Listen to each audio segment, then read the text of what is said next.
Assalamualaikum warahmatullahi wabarakatuh. Kemudian koordinator kepada Bu Ina.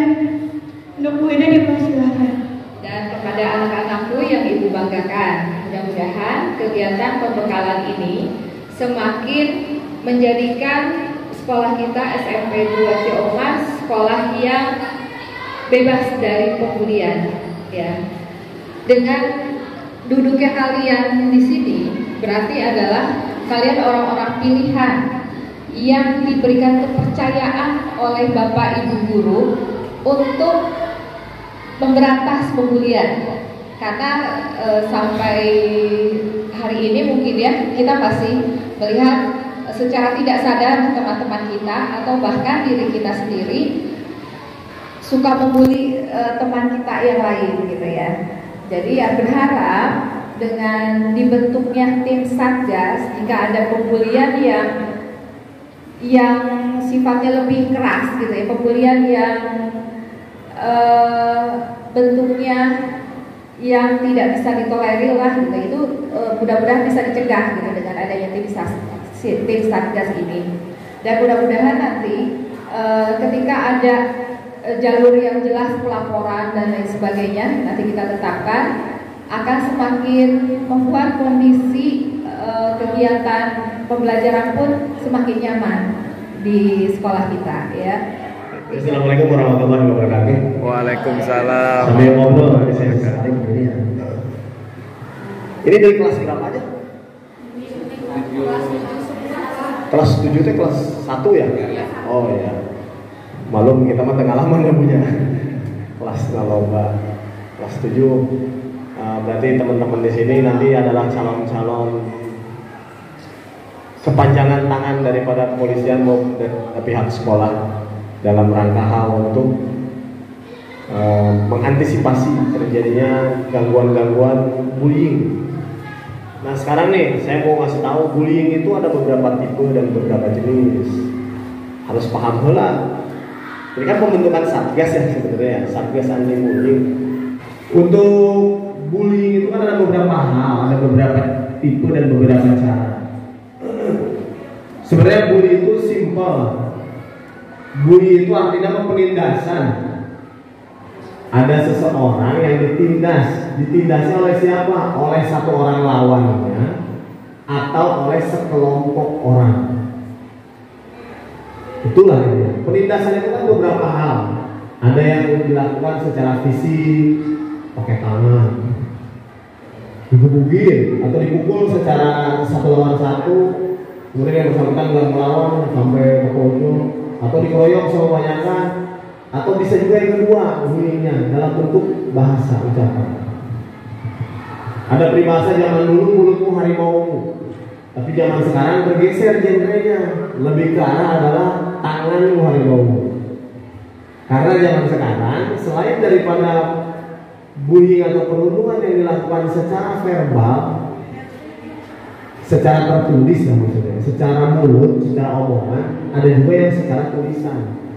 Tulisan itu termasuk bullying dalam bentuk sosial. Nah penindasan-penindasan itu yang seperti apa sih, bullying itu yang seperti apa dan bagaimana? Banyak hal. Contohnya ada anak yang memang sepatunya jelek misalnya, dia teman contohnya. Kemudian temennya lihatnya sepatunya jorek amat, misal.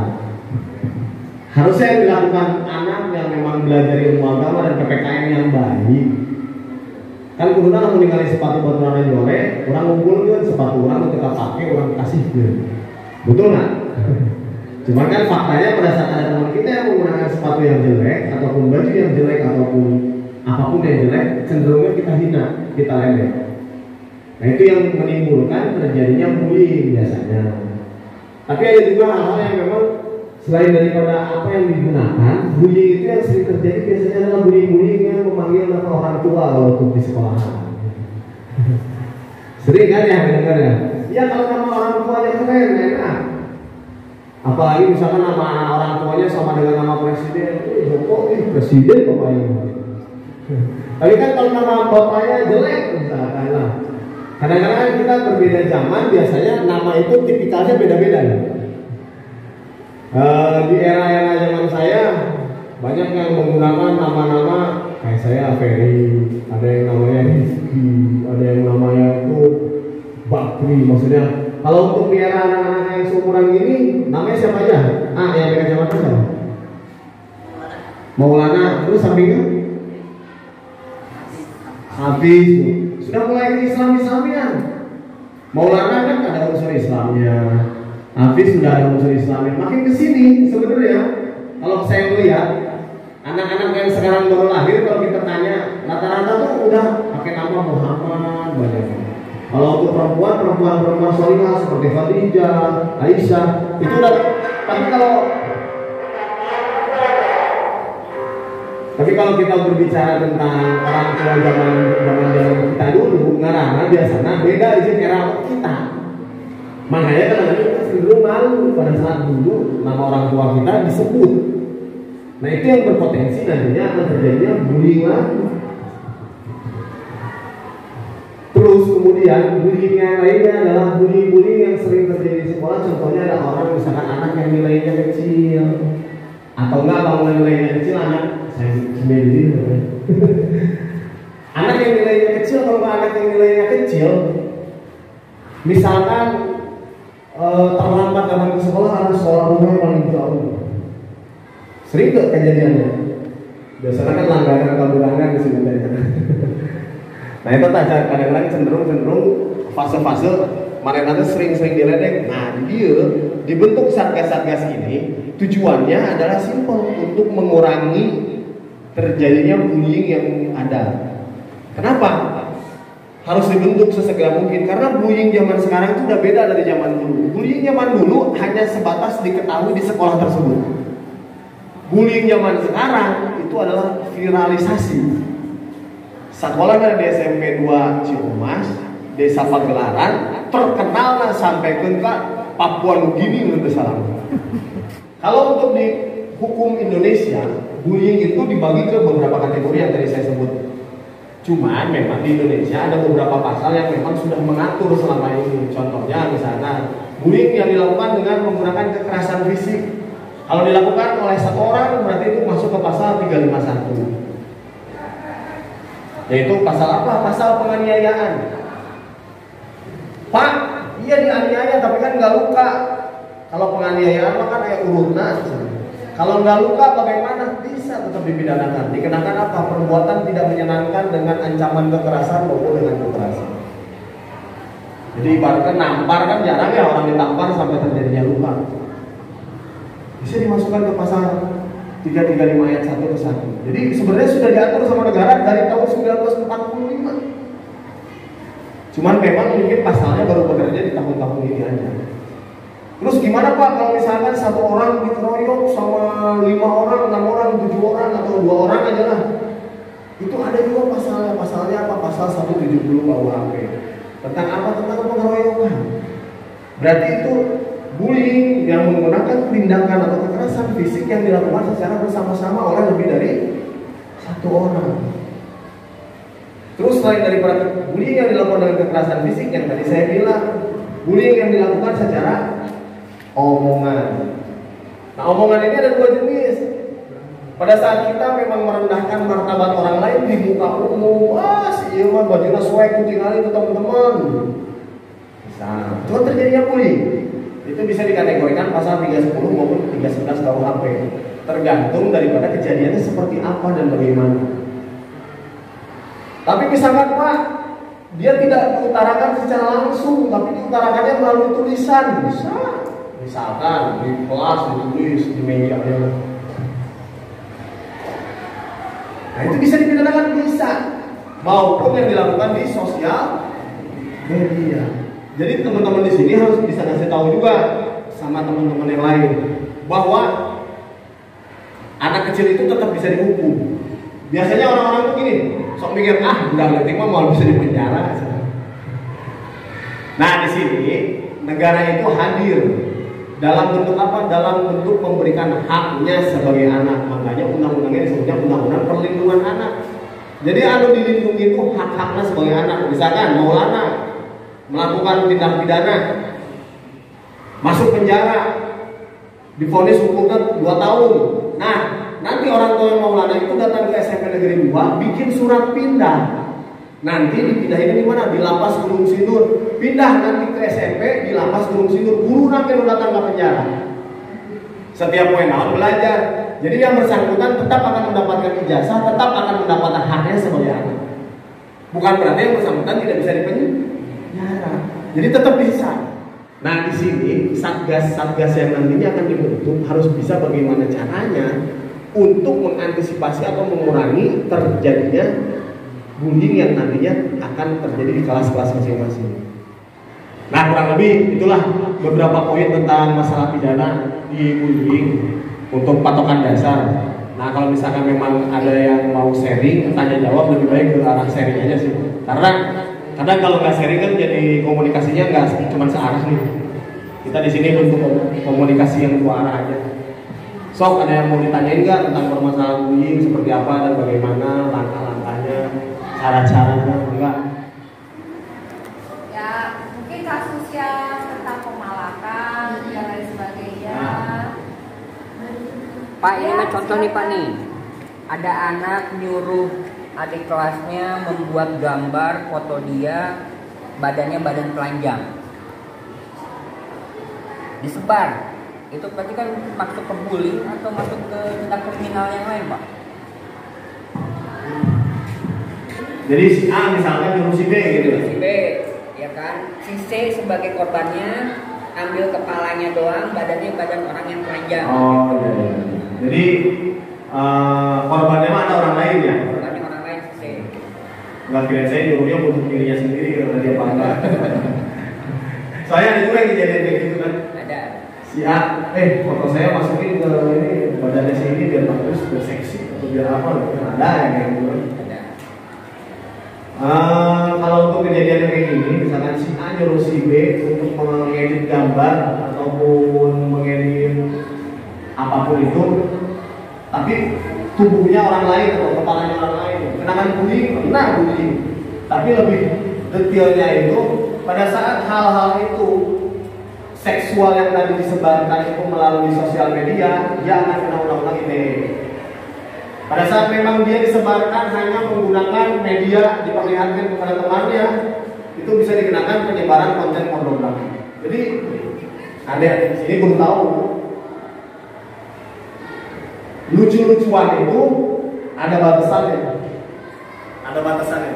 Karena kita nggak bisa ngelelekan batur secara fisik, apalagi secara seksual. Nah, itu cenderungnya malah jadi bahan bully yang lebih membahayakan dan hukumannya lebih berat daripada kasus bully biasa. Nah maksudnya itu termasuk bullying. Nah, ada lagi nggak? Berarti kalau untuk yang menyuruhnya itu masuk pidana itu ya Pak? Kayak tadi nyamain tadi Pak nih, yang menyuruhnya itu berarti yang Tetap kenapa sebenarnya Pak? dua-duanya. Jadi kalau untuk hukum pidana itu bukan cuma orang yang melakukannya, orang yang postingnya, orang yang ngeditnya, orang yang nyuruhnya. Biasanya cenderung ya, mungkin saya menjadi ditewak, kita mau mungkin mungkem, mau mungkin ya Pak saya semua yang ngedit. Nah, pasti Pak ini saya disuruh sama si Anu, Pak ini yang postingin juga si Anu. Nanti yang disita oleh kepolisian apa? Handphone untuk dijadikan alat ngeditnya, atau misalkan pen atau media biasanya yang menjadi ininya, media tertulisnya itu yang dijadikan alat ngeditnya. Jadi semua akan kena. So ada lagi nggak yang lain? Ya Bu Bapak. Ini saya ingin meminta solusi ke Bapak. Misalnya apabila ada si A menyuruh si B untuk memalak, dan ketika si B ini tidak mau memalak, terjadilah semacam ada kekerasan fisik yang dilakukan oleh si A. Nah itu bagaimana dan apa yang harus kami lakukan di sini kan? Inilah calon-calon petugas satgas anti bullying di sini. Dan di sini kan rata-rata di kelas 7 semua nih. Ketika perlakuan tersebut dilakukan oleh kakak-kakak kelasnya, kami harus bagaimana? Karena terus terang kemungkinan mereka juga memiliki rasa takut untuk melaporkan, untuk bertindak. Tapi apa yang harus kami lakukan supaya kegiatan yang bullying tersebut tidak terjadi lagi? Sebenarnya ada beberapa hal yang memang bisa dilakukan untuk mengantisipasi terjadinya bullying. Ini kan yang tadi Ibu tentang masalah kepalakan kan salah satunya sebenarnya potensi terjadinya bullying itu. Ini kan ketakutan daripada satgas-satgas yang dibentuk ini pada saat memang terjadi atau dilakukan oleh orang yang lebih tua atau kakak kelasnya. Sebenarnya sekolah bisa menciptakan contohnya satu kotak isinya surat zaman dulu lah. Jadi yang bersangkutan misalkan tidak mau melaporkan secara langsung pun minimal ada tempat, misalkan kotak pengaduan itu atau ada tiap kelas, mau dibuat tiap kelas atau tiap sudut, minimal anak-anak ini tidak berani ngomong secara langsung, tapi yang bersangkutan minimal memberikan clue aja. Nanti kan kita bisa menggali informasi lebih detail lagi pada saat. Jadi ulang-ulang pada saat yang bersangkutan dari pengaduan, ya sama ya. Terima kasih. Tapi kita mencoba untuk rangkul aja, karena kekhawatirannya kan terjadinya di luar sekolah juga. Tapi kan masih ada unsur sekolahnya, misalkan masih pada sekolah, pulang sekolah, kemudian di luar itu dipalak kayak kakak kelas, mantan kakak kelas yang sudah SMA. Karena sering terjadinya kayak gitu kalau bullying itu, kalau untuk mempalakkan biasanya. Nah, solusi yang terkecil menurut saya, biarkan anak-anak ini untuk berani speak up, berani berbicara. Walaupun dia mungkin kelas 1 atau kelas 2 atau kelas 3, 7, 8, 9, kalau memang tidak berani untuk speak up, minimal diberikan media untuk mereka tetap speak up, tapi tidak terlihat dan tidak ketahuan identitas. Nah, di dia anak untuk kudu berani ngajarin teman-temannya untuk bisa speak up aja. Jadi jangan merasa satgas itu berarti saya yang harus melindungi teman-teman kita. Tidak. Kita yang harus mengajak teman-teman kita supaya sama-sama mau memerangi itu bullying. So, ada yang misalnya masih nggak paham nggak? Nanti dijelasin lagi di sini. Apa Pak?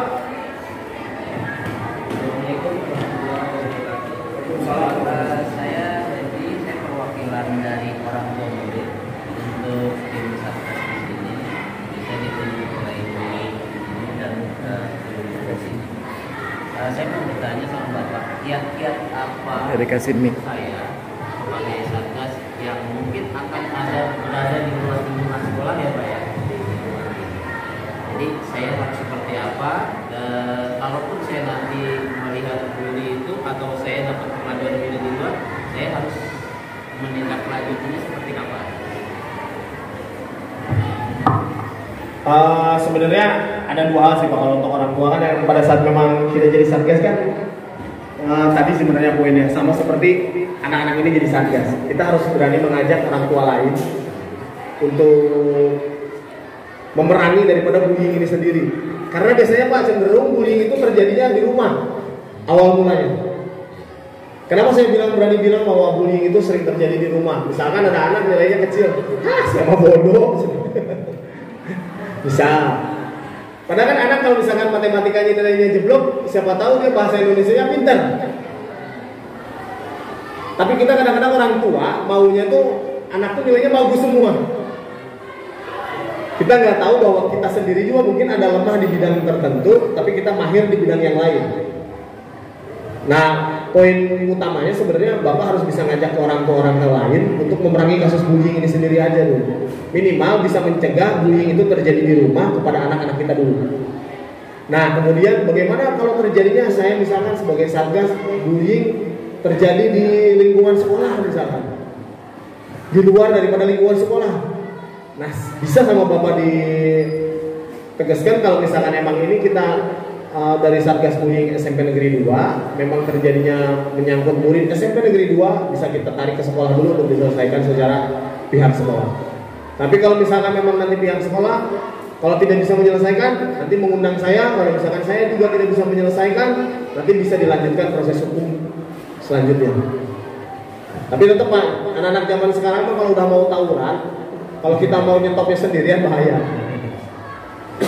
Minimal kita mengajak warga lainnya lah.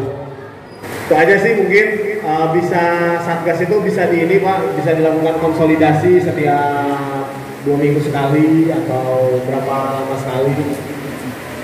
Maksudnya kalau dilakukan konsolidasi kan memudahkan untuk orang tua maupun guru-guru tahu permasalahannya. Karena kalau dibentuk doang tapi itu dilaksanakan ya percuma gitu. Ya karena jadi hanya menggugurkan kewajiban. Tapi antisipasinya lebih baik adalah dibuat programnya seperti apa dan bagaimana. Kemudian kedepannya setelah dibuat program, kedepannya dibuat caranya gimana, konsolidasinya seperti apa, penanganannya gimana. Jadi anak-anak ini juga minimal punya bekalnya sekali doang gitu. Minimal 2 minggu sekali dari bapak-bapak ibu guru, atau nggak sebulan sekali lah konsolidasi. Gimana nih di kelas ini ada nggak? Di kelas ini ada nggak? Di kelas ini ada nggak? Jangan kan kalau lebih intens sering ketemu biasanya lebih kenal, lebih sering ngobrol. Tapi kalau tidak saling kenal, yang sana aja sama yang ini nggak kenal, gimana mau saling ngobrol? Mungkin itu ada lagi. Jadi kalau ada temen yang kita bilangin kemudian tetap batu nggak mau nurut. Di sini tugas Satgas itu adalah memberikan pemahaman. Kalau emang orang yang udah dikasih pemahaman embungin keneh wae, itu kan bukan hak kita. Tugas kita adalah memberikan pemahaman aja supaya ini benar, ini salah, ini baik, ini buruk. Kemudian pada saat yang memang bersangkutan tidak mau melakukannya atau tidak mau mengikutinya, ya itu kan urusan mereka masing-masing. Yang penting mah tugas kita di situ selesai. Tugas kita yang kedua adalah mendoakan. Karena tanpa kita mendoakan teman kita dapat hidayah dari Allah atau dari Tuhan, itu tidak akan bisa merubah hatinya. Jadi yang pertama mah kita mencoba memperingati, yang kedua doain aja udah. Kalau memang masih terjadinya bullying, bisa dilaporkan ke ibu-ibu guru untuk dicarikan solusinya. Misalkan kita panggil dulu bagaimana solusinya. Kalau memang terjadi lagi gitu lagi, kita kasih teguran lagi. Kalau memang masih lagi, teguran lagi. Yang terakhir baru kita ambil tindakan kalau memang terjadi lagi.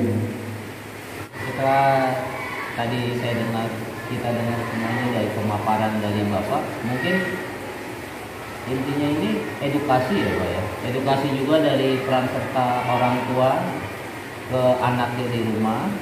Sama nanti mungkin mohon maaf dari guru juga mungkin ada edukasi juga ya untuk sebulan sekali atau berapa kesempatan di upacara ada edukasi juga ya Pak ya. Jadi selalu memberitahukan ke anak-anak semua di sini dan terutama ke Satgas untuk melakukan pendekatan atau pencegahan seperti itu ya Pak. Ya, intinya mah proses edukasi itu emang harus sering terjadi dan terus menerus dilakukan. Kenapa pihak sekolah harus ada dan di rumah harus ada? Karena kalau misalkan kita dilakukan di sekolah doang, sekolah itu kan hanya dari jam 7 pagi sampai jam berapa? Jam 2? Jam 3. Jam 7 sampai jam 15 kan hanya 8 jam. Berarti kan sisanya sekitar 24 jam lebih cenderung di rumah. Nah inilah yang harus balance antara di rumah dengan pihak sekolah. Kalau memang pihak sekolah ini membuat sebuah program tentang stop bullying, berarti di rumah pun harus dilakukan stop bullying. Jangan sampai di sekolahnya stop bullying, di rumahnya masih dilakukan bullying. Atau enggak di sekolahnya di rumahnya stop bullying tapi di sekolahnya masih ada bullying. Akhirnya tidak terjadi sinkronisasi. Makanya pada saat memang pembentukan Satgas seperti ini kan sebenarnya respon positif dari pihak sekolah untuk memberikan wadah untuk melakukan peperangan terhadap bullying itu sendiri. Makanya salah satu antisipasinya selain daripada kita anak-anak ini dijadikan Satgas atau agent-agent kita di level bawah, di level pertemanan mereka, tapi kita sebagai guru maupun sebagai orang tua tetap harus ada bidang pengawasan. Minimal agent-agent ini sih ngapain sih selama seminggu, selama sebulan, selama 2 minggu, selama 2 bulan. Jadi minimal ada antisipasi yang memang akan kita buat ke depannya. Mungkin kalau memang cukup sekian. Mohon maaf apabila ada kata-kata yang kasar, karena memang sesungguhnya saya makhluk kasar bukan makhluk halus. Billahi taufik wal hidayah. Assalamualaikum warahmatullahi wabarakatuh. Waalaikumsalam warahmatullahi wabarakatuh.